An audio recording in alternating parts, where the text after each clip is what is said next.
Hello and welcome to the re-recording of the lecture from March 28th. Um, there were a few housekeeping things, but we will skip through these as we've already passed a lot of this. But today's lecture, we're going to be talking about technical standards, and included in technical standards, we're going to be talking about network effects and feedback loops.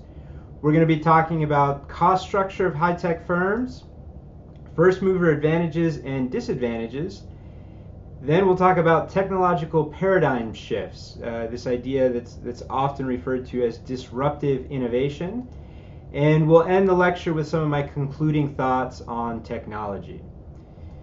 So when we're talking about technical standards, these are the set of specific standards in which producers adhere to when making a product or a service or a component of it. Oftentimes what we see are format wars, which are battles to control the source of differentiation and the value such that differentiation can create for the customer.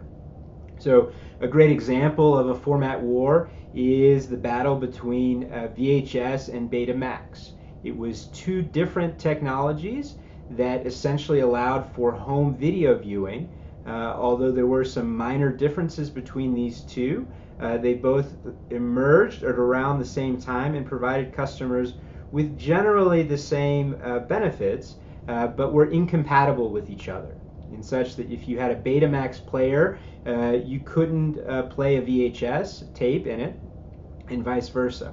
And ultimately, VHS won that battle. Now, the standard that wins the battle is what we call the dominant design, or the common set of features or design of a characteristic. And dominant design, it can include everything from the sizing, threads, and shapes of nuts and bolts. If you buy a nut or bolt anywhere in the world, it will have 8 sides. It won't have 6 sides, it won't have 4 sides. Bolts will have 8 sides on them. If you buy a machine screw, the threading will be about the same, or not about the same. The threading will be exactly the same, such that you can use any nut with any bolt. A similar example are alkaline battery sizes. So the AA battery is the same size no matter where in the world you purchase that battery. A D size battery is going to be the same size, it's going to have the same voltage. The positive and negative sides will look exactly the same no matter where you purchase them. But then there's some kind of interesting or unexpected dominant designs that emerge that don't really seem to benefit customers in any specific way, or the benefit that they have are no longer very meaningful. And one example is that on any men's shirt, anywhere that you buy in the world, the buttons are going to be on the right side of the shirt, and in a woman's, they'll be on the left. So you can always tell if you're wearing a woman's blazer because the buttons will be on the left side. So there's an interesting story behind this standard. It emerged, or the story goes, that shirts traditionally that men would dress themselves in Victoria, England, and women would be dressed by a servant in Victoria, England. And so for men, it was easier to button the shirt if the buttons were on the right side. And for the women, because they were being dressed by someone else, it was easier if the buttons were on the left side. And at the time in Victoria, England, that was the center of the Industrial Revolution. And so it was the time when shirts were, for the first time, being mass produced. And so the style that emerged in Victoria, England became the style that we now use to this day, even though the benefits of having the buttons on one side or another no longer are very meaningful. Now, there are some benefits to standardization. There are benefits to the consumers and benefits to producers. The benefit for consumers is that it guarantees compatibility between products and their complements. If I buy, I remember when I was a kid, I had a Game Boy, and when I was traveling with my parents abroad, my Game Boy ran out of batteries, and because there's a universal size for alkaline batteries, I was able to go to the drugstore or the convenience store there and buy batteries for my Game Boy. It didn't matter that I was in a foreign country, the batteries were the same everywhere. It also helps reduce confusion in the minds of consumers. So one example that we can think about is for every internal combustion car, you basically fill up the car with gas in the same way. So there's a fuel tank with a hole, and you unscrew the gas cap, and you put the fuel tank or the filling station there, the gas station. You fill it up the same way. And so when I go and rent a car, I don't have to worry about thinking, how am I going to fill this car up with gas? Because it's basically going to be the same no matter which car I have. It also reduces production costs and risks associated with supplying complementary products. So one of the things that's particularly interesting, if we look at a company like Apple, which has really defied or avoided using standardized products, particularly for their charging for the iPhone, that Apple has resisted using the standard charging cable, the micro USB cables for their phones. And so what this means is that suppliers, so manufacturers of accessories, the iPhone chargers and the cases and all of these sorts of things, they put themselves at risk. And they saw a major challenge when Apple decided to change from the original plug. I'm sure many of you remember the large lightning cable, or the cable that you used to charge your iPhones with, to what they use now. All of their suppliers had to change their format, which was quite expensive. So using a standardized format reduces some of that cost associated with these different accessories. It also allows for firms to differentiate themselves or be a low-cost provider. If there is a standard that's in place, you know the boundaries within which you can modify your product or service. So again, let's think of something like the wiring. So wires, electrical wiring, there are certain standards that all electrical wires have to meet. And so in terms of insulation, in terms of the materials that they use to use in them. And so there are boundaries under which they can change, allowing different firms to compete in different ways, but still producing products and services that are functional. And all of these allow for firms to be more profitable. That when there's a lack of standardization in an industry, it can be particularly challenging for firms to be profitable because of the uncertainty and the unknowability of what should be produced. But there are, however, some costs to standardization, and some of the things that I think the textbook neglected to consider, and something to think about with your own companies that you're in, is that there may be reasons for avoiding a standardization. So why is it that Apple has decided to not standardize in the ways that the other smartphone manufacturers have? And one of the big ones is that once a standard emerges, an inferior technology may come to dominate, blocking better or more effective options. So the idea is that once a standard emerges, an alternative becomes very difficult to be viable. So again, the great example that we're facing right now is that it seems that electric car technology is a better technology for cars, but we've already established an entire system and an infrastructure for internal combustion cars. And so making that transition is almost impossible to conceive how that could happen, because the standard of the internal combustion engine has become so dominant. And so an inferior product continues to dominate the market despite the fact that better options exist. And so this is a risk that standardization has. Similarly, it closes the door on innovation. So once a standard becomes established and accepted, there's very little incentive for firms to to think of better or alternative ways of providing the product or service or the need that customers have. So again, we can think of the internal combustion engine. Because the internal combustion engine has become the dominant standard, thinking of different ways of powering automobiles becomes almost a non-starter for most auto manufacturers. And one of the ways in which standardization closes the door on innovation is it eliminates or what we call closure on this idea of ambiguity or of equivocality that we talked about earlier in the semester. So one of the really interesting things is that once a standard exists, the idea of something else being possible becomes very difficult cognitively to happen. And so as you remember when we talked about Gavetti's opportunity box, one of the things that Gavetti was really pushing against was this idea that once something becomes normalized, it becomes difficult for people to think beyond those standards because it's taken for granted that this is how it's done.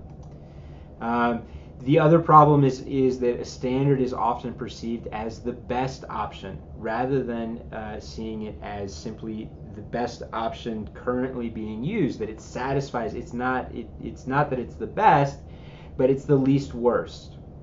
It satisfies consumer demands. Whereas again, there may be other options that are better.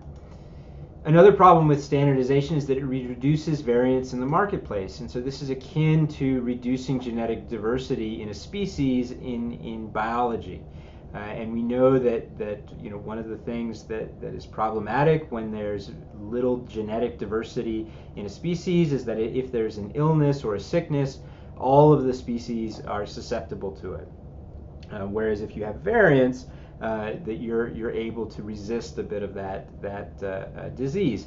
And so extending that same analogy to computers, one of the things that's really interesting is that because Microsoft operating systems have dominated workplace computers, if there's a virus or if there is some sort of malware that is out there, because of the widespread of Microsoft operating systems, many companies are susceptible to diseases, or viruses, computer viruses. Whereas if there were different kinds of operating systems out there, there would be more resiliency to these sorts of things.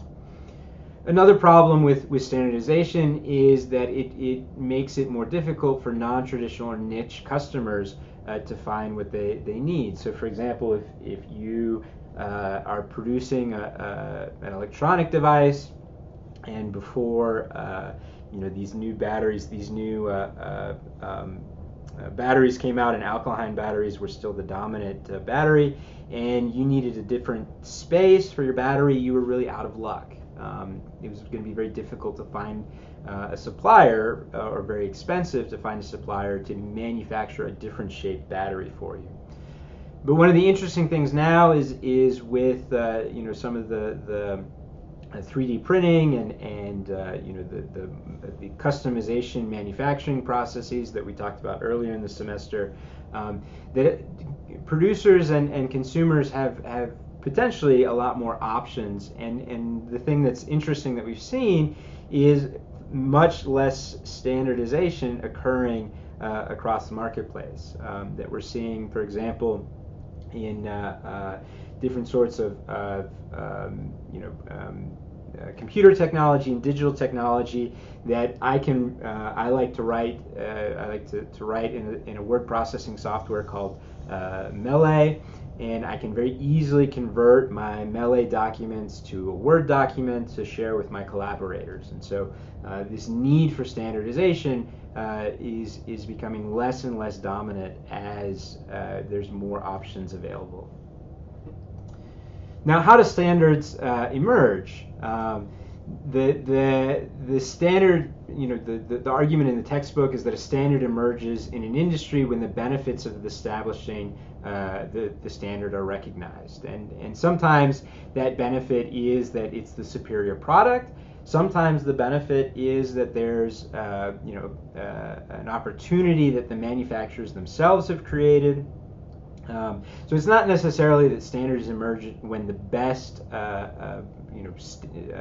design becomes apparent, but when there is a benefit to doing so. And sometimes this occurs through cooperation among businesses, through industry trade associations. So the electronics industry, again, there is a group of electronics manufacturers that come together every year, and they set standards for what different wires gauges should be, and different colors, and these sorts of things.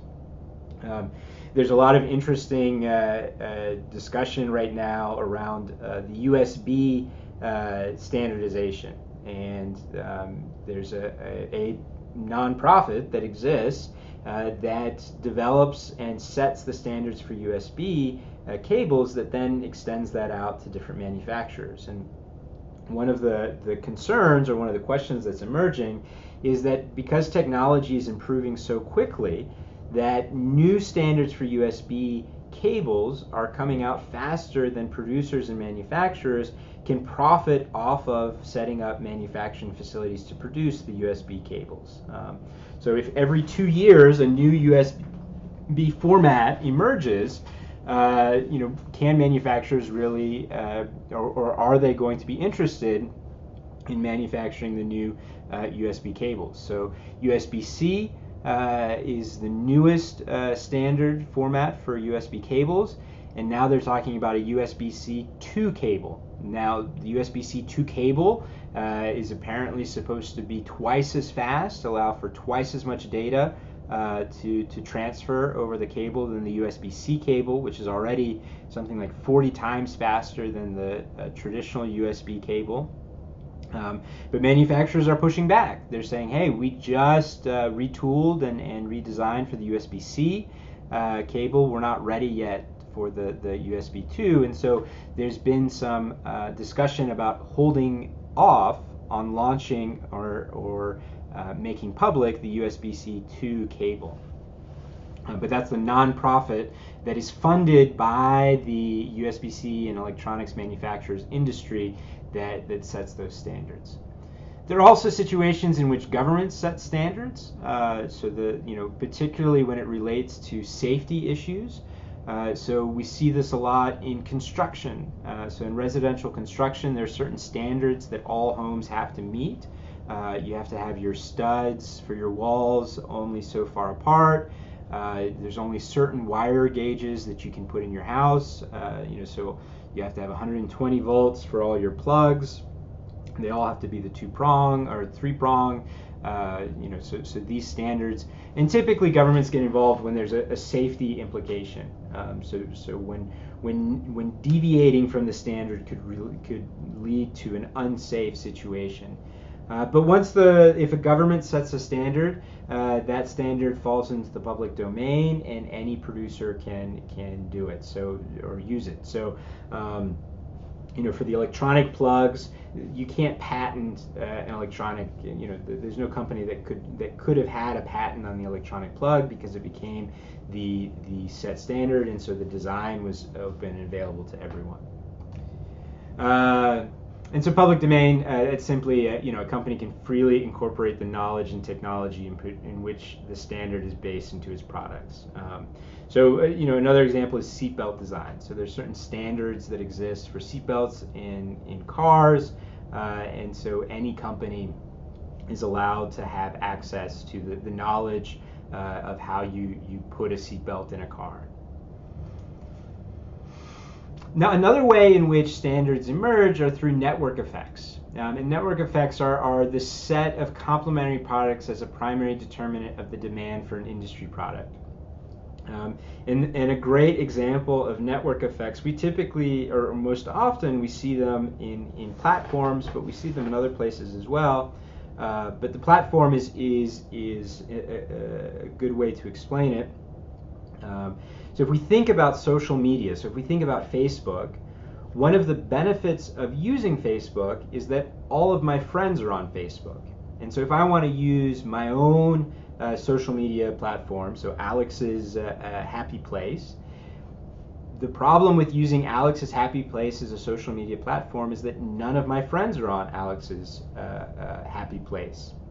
And so the benefit of a social media platform is that other people are on it, which attracts more users, creating a positive feedback loop. And a positive feedback loop we can define as increases in demand for a technology that increases an increase in demand for the product that supports it. And when there are network effects and positive feedback loops, alternative standards get locked out as consumers are unwilling to bear the switching costs.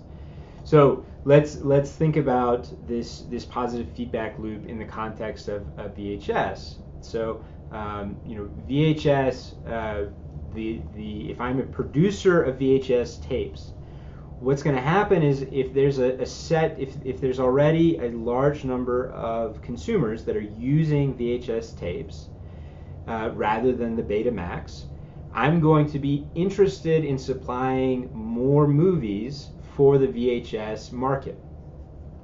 Because there's more movies on the VHS market in comparison to Betamax, that's going to attract more consumers to using a VHS rather than Betamax, increasing the demand for VHS players, which then increases the demand or increases the size of the installed base of VHS formats for home video viewing.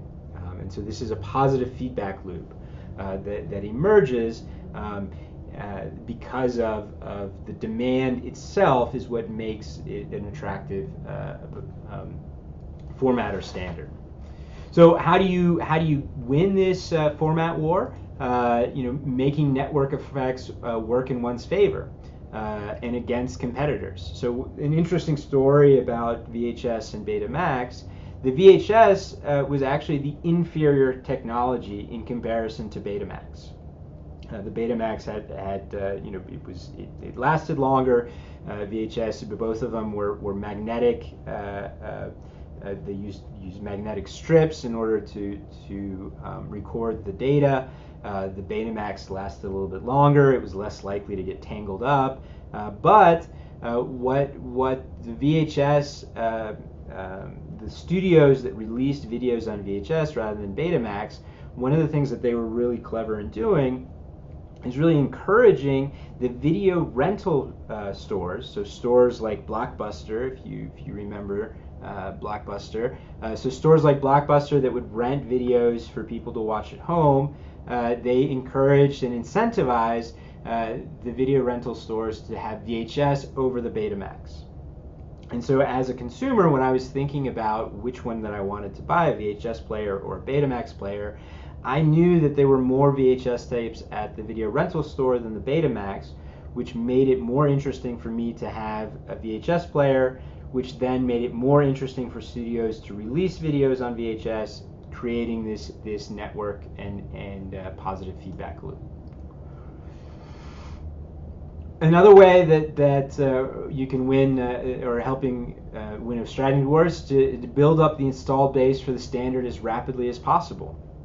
So this might mean creating that, selling or making membership or buying the product at or below cost. And so what happens is you have this group of consumers that are interested in buying the product or service because of the low cost or an aggressive marketing campaign that then makes it attractive.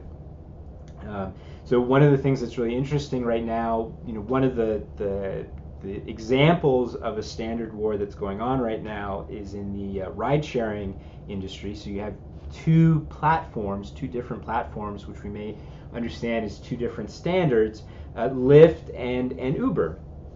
And one of the things that Lyft is trying to do right now is, as the smaller of the two, is to aggressively expand so that you have more consumers that choose Lyft for the ride sharing over Uber, which then attracts more drivers, which then makes it easier for someone to find a ride when they need it, or creating this positive feedback loop. And so Lyft is engaging in a very aggressive marketing campaign right now in order to encourage people to use Lyft over Uber. So either building out that installed base as quickly as possible, either through lowering costs or through aggressive marketing campaigns.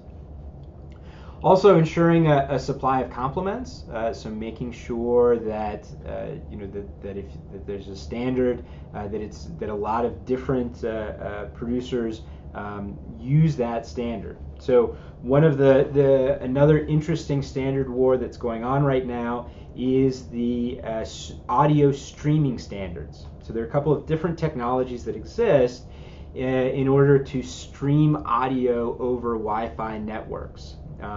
And so one of the things that we're seeing is the different producers of the components that stream the audio.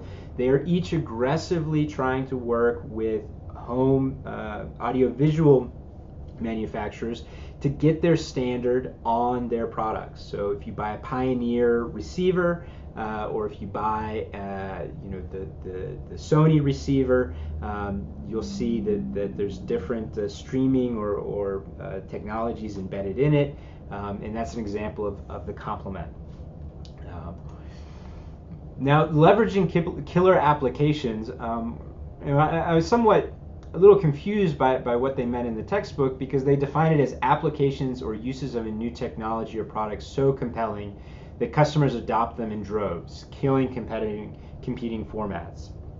And the best example that we can think of that is the iPhone as the standard for the smartphone. That because the iPhone was so much better than any of the other smartphone that existed at the time, that it made Apple the dominant smartphone platform or smartphone standard, that they continue to benefit to this day. There are many experts and many consumers who've argued that Apple is no longer the best iPhone or the best smartphone manufacturer, that Android's phones are superior in a number of ways at lower cost. But because Apple because they had the killer application, because they were the best smartphone when smartphones first emerged, they've continued to benefit from that. Pursuing aggressive pricing and marketing, similar to what we talked about with the installed base. But one interesting example of a different kind of pricing that exists are the razor and blade strategy. The idea of pricing products low and complements high. So if you go to the grocery store or the drugstore and you want to buy a new razor, what you'll see is that the razors are quite inexpensive. You can buy the fancy Mach 10 Gillette razor for about $5. But if you want to buy the blades for the razor, you see that the blades can be upwards of $25 for 10. And so the blades are quite expensive in relation to the razor.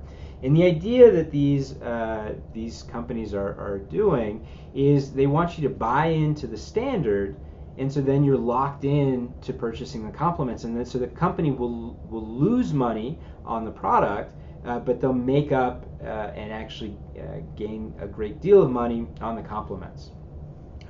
The modern another modern example of that are printers.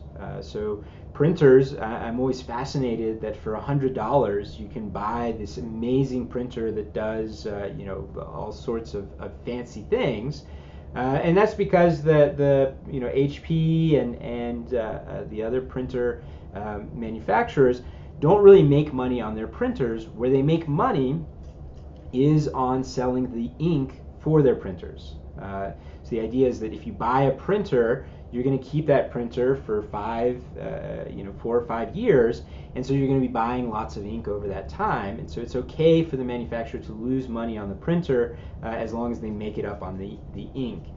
Now we're seeing now with e-commerce that this is a very dangerous and risky strategy to pursue, and I'm not sure that this strategy makes sense moving forward. So, and as an example, in the razor industry, is there are companies now like Harry's that will sell razor blades at reduced costs. And so Gillette now is no longer as attractive as they used to be. There are a number of online retailers now that allow you to bypass the manufacturer of the printer in order to buy ink for your printer. And because of e-commerce, it's very easy to find these and have them shipped to you. So, I'm less sure that this is a great strategy, and the other problem with it is it can lock you in to innovation. So this is exactly the problem that Polaroid faced in not jumping on to the digital camera technology. That Polaroid, as I've talked about in class, had the digital camera technology well before anyone else. But the problem is that the company's profit model or business model was based on not selling cameras, but on selling film for cameras. And so for them, the idea of producing a digital camera in which you no longer made money off of film didn't match with how they understood how you make money. And so they failed to pursue that strategy, despite the fact that it ultimately was what consumers wanted. The other problem with the and the film story with Polaroid points out is that this razor and blade strategy does put into question the value that you're creating for consumers. That if consumers find out, so they might be happy when they can buy a razor at a cheap price, but then they feel bad about overpaying for the razor blades, every month or so. And so this can create a situation in which consumers no longer feel that the company is creating value, and we know that when consumers feel cheated, that they start beginning looking for alternatives. So again, I think the razor and blade strategy has been incredibly effective for a number of companies, but I'm not sure that it's a strategy that is sustainable in the modern economy.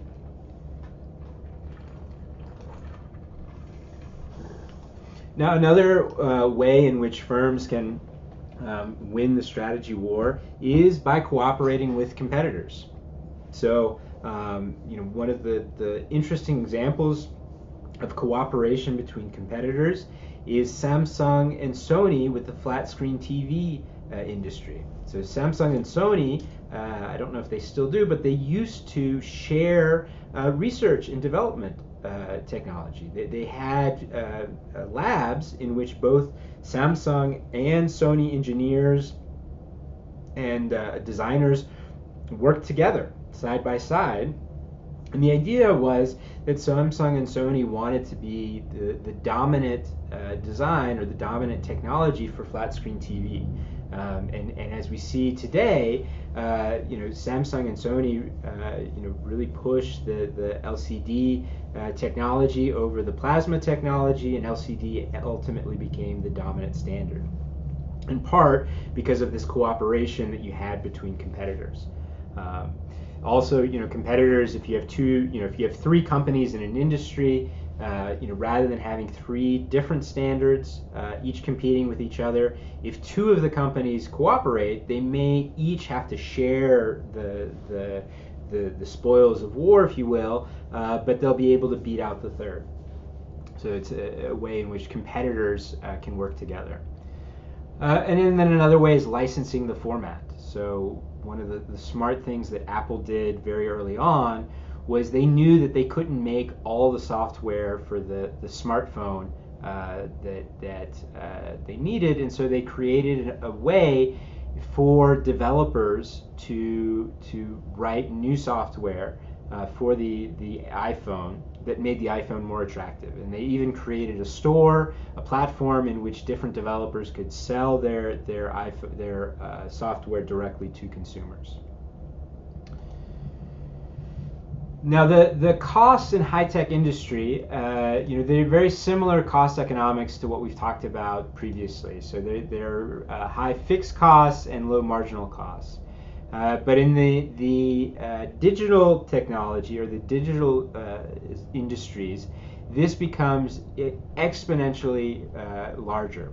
So the fixed cost of writing a software program is incredibly high, but the marginal cost of selling an additional software license is almost zero.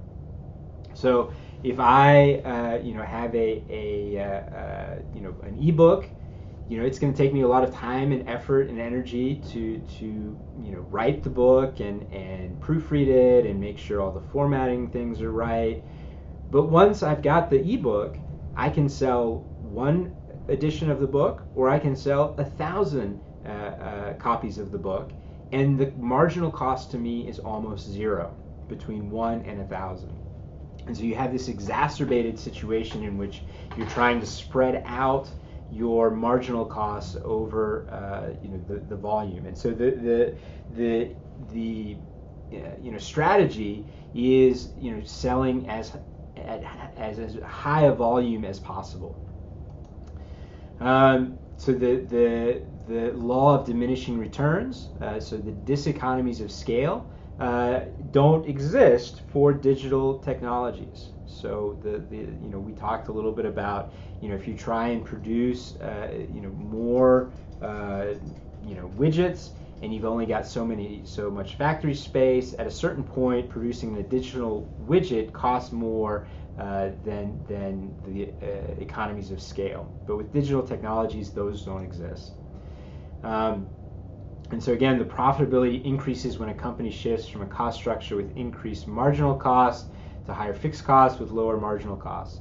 So graphically, we can imagine this. So the graphic on the left is a traditional low-tech company. So your average costs decrease to a certain point until you have diseconomies of scale, and your marginal costs, increase exponentially.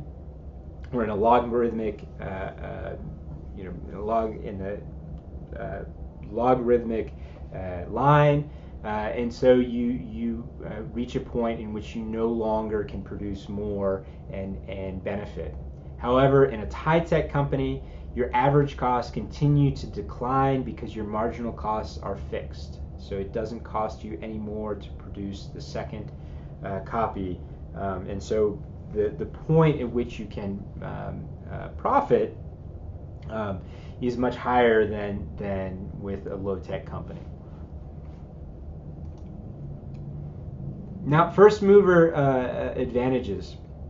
So this is an idea that a lot of us understand intuitively. The idea that the firm that pioneers a particular product, category, or feature, that they're going to be in a position to have the what we might call a pseudo monopoly.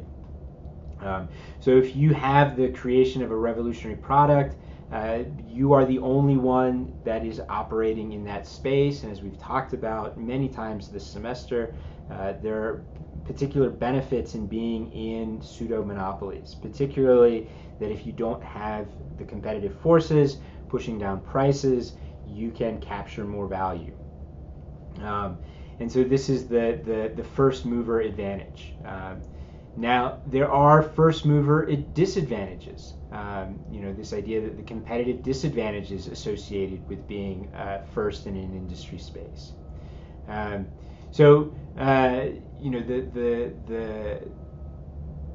idea is that the first mover, that over time you're able to benefit, but there are some challenges that can occur. In this figure, what they're trying to show is that if you're a first mover and you're able to set the standard, if you're able to win the standard war, that you're going to be able to maintain a set and core group of consumers that your imitators won't be able to, even if they're initially able to outperform you. So that's the idea. Now, the way in which a firm benefits from being a first mover is this crossing the chasm. So, in order to be a successful first mover, you have to cross the chasm, as we talked about a couple of weeks ago. And if you're able to be the first firm to cross the chasm, that you're able to exploit the network effects and positive feedback loops. You're able to establish brand loyalty and sales volume. You have the ability to create switching costs for customers and also accumulate knowledge about consumer preferences. The disadvantages are that you bear significant pioneering costs, you're more prone to making mistakes, and you run the risk of building the wrong resource and capability. And then you also run the risk of investing in inferior or obsolete technology. So let's use Apple again as an example. Apple, because they really dominated, they were the first smartphone to cross the chasm. There were other smartphones that existed at the time, but they generally understood new ways in which consumers wanted a smartphone, and so they were able to make the transition from the to cross the chasm for the smartphone. And so, because of that, Apple is the largest, it's the dominant smartphone globally. And so that's going to attract more developers to make apps for Apple rather than Android. So that, is an example of the network and positive feedback loops. That many people, now that they understand how to use an iPhone, they're less likely to switch to an Android phone because they have that brand loyalty. And that Apple has also been able to develop distribution channels because of that. And then the switching costs, again, I know how to use an iPhone. I'm not as sure how I take a picture with an Android, so I'm just going to stick with Apple over time. And then Apple, because it has such a large customer base, they're able to collect information about what is it that consumers want. Now, the iPhone was an incredibly successful example, but not all the products that Apple has made have been able to benefit from crossing the chasm. So, I'm not sure how many of you guys remember, but Steve Jobs, one of his first products that he launched at Apple was the Palm Pilot. And the idea with the Palm Pilot is that it was an electronic personal assistant. So a lot of the things that we now use our smartphones for, Steve Jobs had the idea that there was this would be done with the Palm Pilot. The calendar and contacts and agenda and these sorts of things. But the problem is that the market really wasn't ready for it. And so a great deal of resources were spent in developing the Palm Pilot. It was not, it didn't function the way customers wanted it to. And so ultimately it became a loss for Apple. The problem was that as being on the cutting edge of innovation, that there was a risk that Apple took. So they won with the iPhone, but they lost with the Palm Pilot. Interestingly, the management strategy research suggests that first movers typically the cost outweigh the benefits, and that the best strategy is often to wait for a first mover, see what they do, and then be in a position to quickly copy and imitate them and learn the lessons. So, these strategies for exploiting first mover advantages, developing the market innovation, legitimizing your unique narrative. Again, one of the fascinating things, or one of the real talents that Steve Jobs had, was not necessarily in the innovative technology itself, but in convincing consumers that this understanding, or this way in which you use the technology, is the way it should be done. And so it legitimized and provided a unique narrative. Something else is developing and marketing the innovation jointly or with other companies through a strategic alliance or joint venture, the co-opetition. So we talked about this a little bit earlier with the idea of Samsung and Sony. And then licensing the innovation to others to allow them to develop the market and allow access to the platform, creating complements and increased switching costs. So some of the things to consider, whether or not you move forward, whether you want to be a first mover or wait, is the existence of complementary assets. Is it going to be difficult or are there a number of existing complementary assets that are out there? If there are, that would suggest to push forward with as a first mover rather than waiting. The height of the barriers of imitation. So if there are high barriers of imitation, it's going to take longer for rivals to imitate. And so, that's an opportunity in which being a first mover is attractive, because it's going to be harder for your competitors to copy you. And then the capability of your competitors. So companies that can quickly move to imitate the pioneering company. So if competitors are capable of entering into the market very quickly, that may push you to think about different strategies as a first mover than if your competitors lack the capability.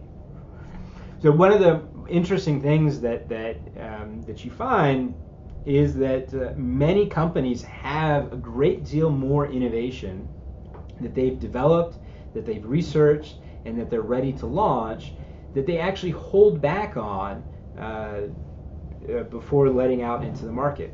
And some of the reasons why they're not launching some of these new innovations is because of these factors.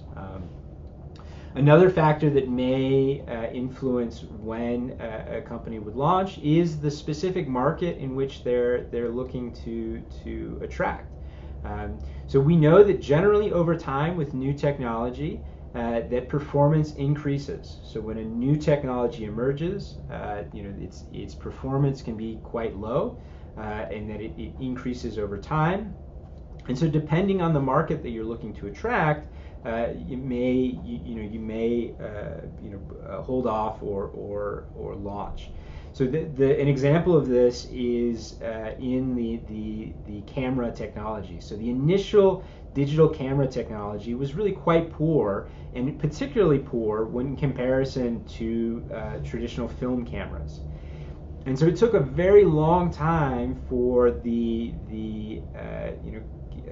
cameras that were designed for professionals to be digital cameras. That for a very long time, the high-end cameras remained film rather than digital.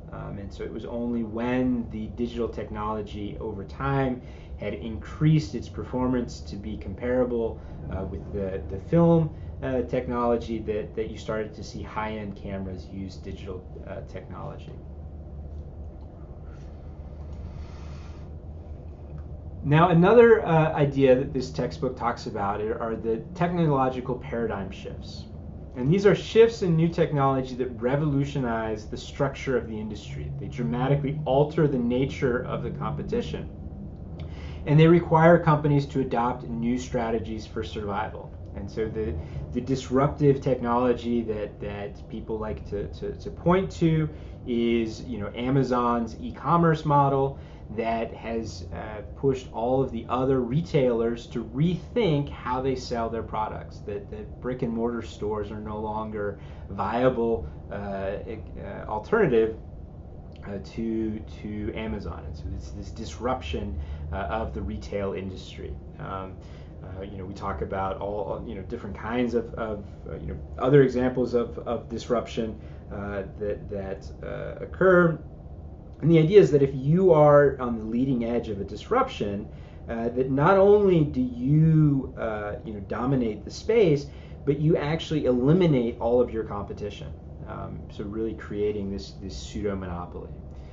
And disruptions tend to occur in established industries, so when the technology is approaching or at its natural limit.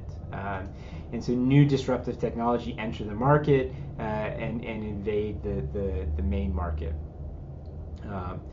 And there's this idea that technology has this S curve, and so the performance or benefits of a technology, a new technology, they tend to increase rapidly at the beginning of the technology's launch, and then at some point the benefits over time start to decrease until they are no longer, the performance benefits are no longer increasing.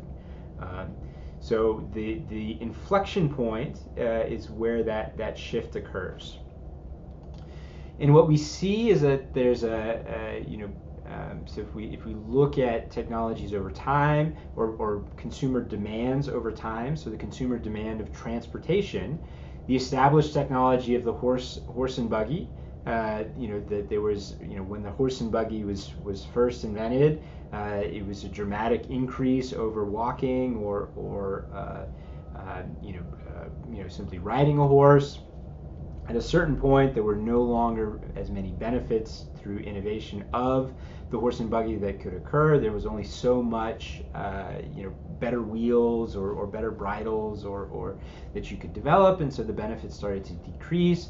And so a new technology, which initially had an inferior performance, could very quickly surpass the performance of the established technology. And so you had this disruption that allowed the new technology to emerge. Typically what we see in industries is that in a mature industry or a technology in which it is no longer the performance increases are no longer occurring at a high rate, you'll see a number of different technologies present themselves, and for a variety of different reasons, some of those new technologies will emerge and some will disappear. So the textbook example of this is the gas lantern technology. At the end of the 1800s or the middle 1800s, the ability or the performance benefits of new designs was limited by the core technology of gas lanterns. And so the electric light bulb was the alternative.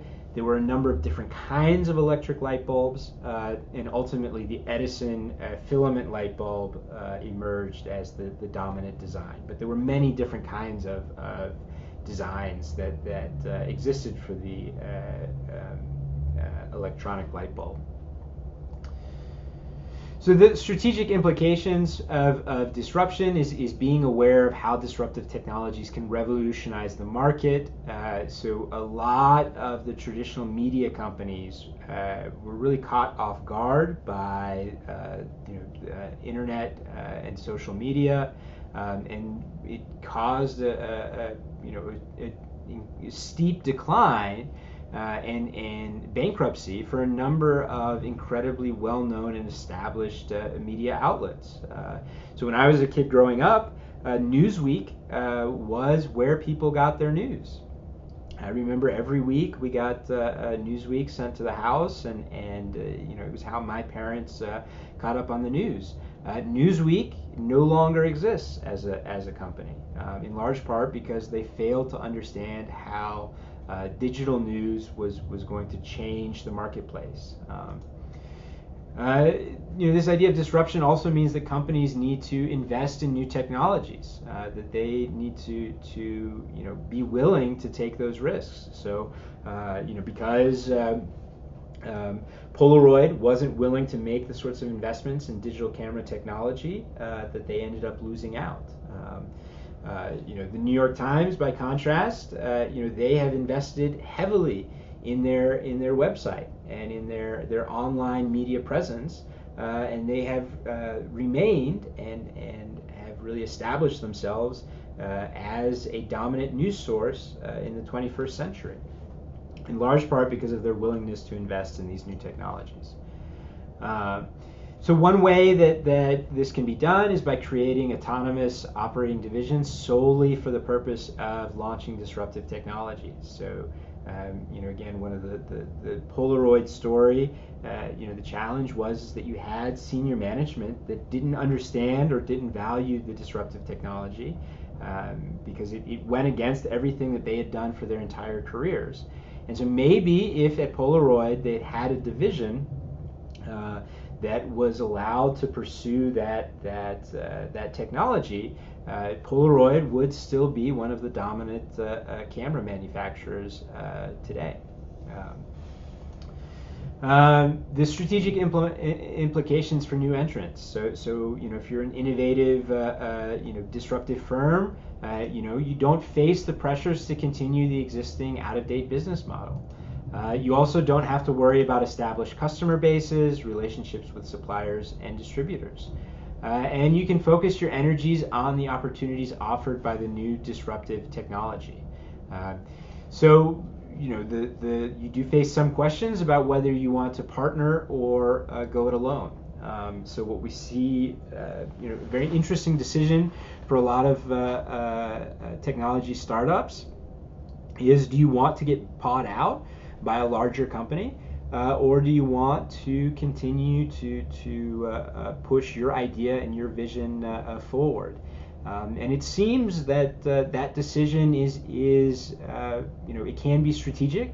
Do you have the connections and knowledge and capabilities to scale up your venture, or would it be better to sell the technology and gain the profit?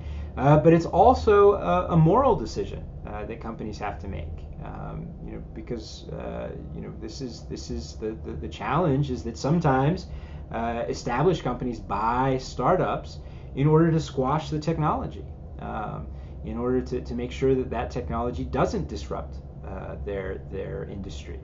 And so if you believe strongly in the benefits of this new technology, you may decide not to sell.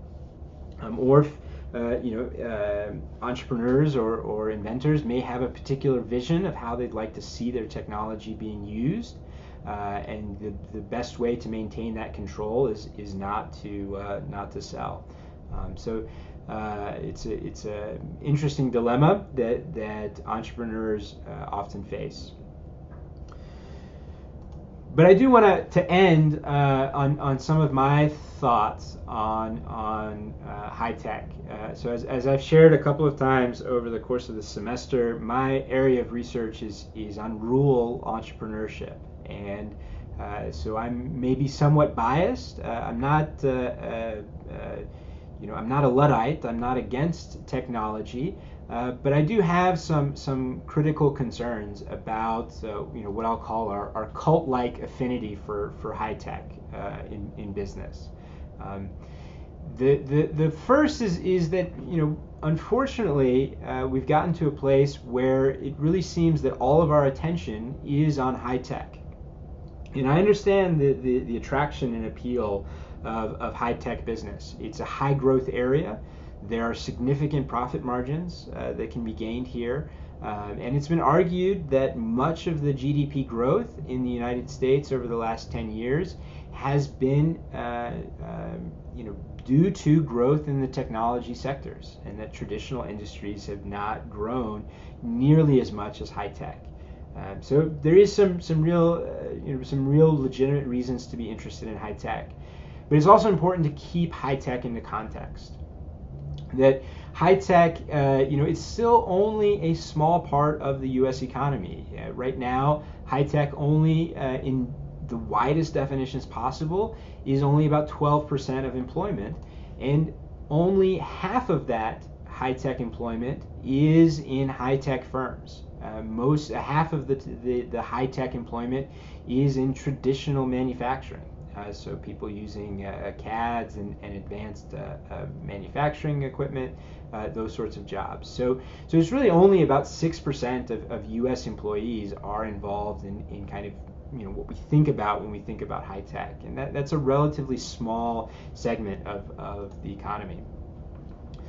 The other problem that I would say is that our infatuation with high tech has led us to what I might call worshiping false idols. So some of you guys may have seen that new HBO documentary about Elizabeth Holmes, the CEO of a company called Theranos. And it's a very interesting story in that you had this entrepreneur, Elizabeth Holmes, that had a great idea. She wanted to be able to do 100 different blood tests using one drop of blood. She attracted a lot of interest and a lot of excitement. She was on the cover of many national magazines and big newspaper stories, and she had this amazing board of directors, and she really became an idol for a lot of young entrepreneurs, particularly female entrepreneurs. And she always seemed to know the right things to say. She had some amazing catchphrases. And she would do things like she would dress like Steve Jobs. She would mimic Steve Jobs in her mannerisms, and ultimately what we found out was that the technology, there was nothing behind the Theranos idea. That the product that she said she was developing did not exist, and it ended up losing a lot of people a lot of money. And it really showed Theranos as a liar. But I would suggest that I'm not dismissing or absolving Elizabeth Holmes of any wrongdoing, but I would suggest that part of the reason that she was able to grow so fast, part of the reason why nobody was asking any questions, was because of our infatuation with high tech. This idea that high tech can solve all of our problems, that technology is the solution to what we're facing. And the reality is that in a post-industrial society, most of our biggest problems are not technological. Things like the opioid epidemic, declining population in post-industrial countries, the over-financialization of our economy, income inequality. I would suggest that all of these problems, these epidemic, systemic problems that are going to face real challenges for us, are only exacerbated by technology. And so, if we're thinking about what we should be doing, I'm not so sure that technology is really the way forward. If we're thinking about businesses solving problems that society faces, that there are other strategies.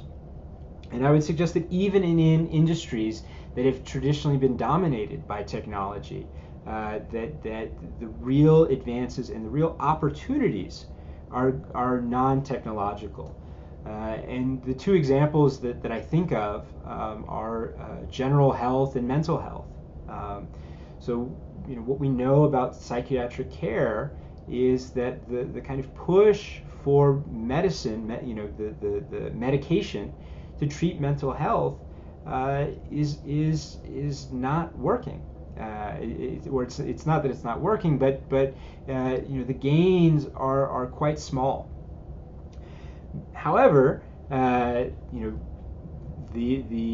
area of mental health that we know that has been particularly effective, cognitive behavioral psychology, is incredibly successful. And the ideas behind mindfulness and cognitive behavioral treatment are thousands of years old. I mean, they can be found in Buddhism and Eastern religions. So, it's an example in which, by pursuing and focusing solely on technology in order to solve real problems, we're neglecting to consider solutions that already exist. And this is a real problem.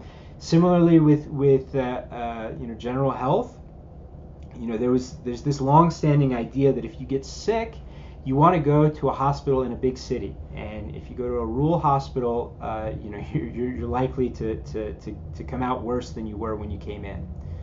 Well, what's interesting is there definitely are situations in which that continues to be true, and that there's certain specializations and advanced technologies that you're going to get at a big hospital that you're not going to get at a country hospital. But what we're finding is that there are ways in which rural hospitals outperform urban hospitals. That we know that people tend to recover better when they have a physician that knows them, that pays attention to their treatment, when they have nurses and other healthcare providers that give them the physical touch and the real focus as a person, not as a disease. And so there's, again, some interesting lessons that we can learn that are that are not technological. And I would suggest that these are different kinds of innovation that we can be thinking about, that aren't about disrupting, but about reconnecting. So that's kind of my hope or my suggestion for all of you to think about in your own businesses. It's not to say don't invest in technology, not to pursue technological innovation. Those things are good, but don't do so at the expense of ignoring other kinds of innovation, other ways in which we can create new opportunities. And I would suggest that this idea of disrupting everything is going to leave us with nothing. And so we need to find a balance between those. So thank you all very much for listening, and we'll continue to try and record more of these lectures since the audio fell out here.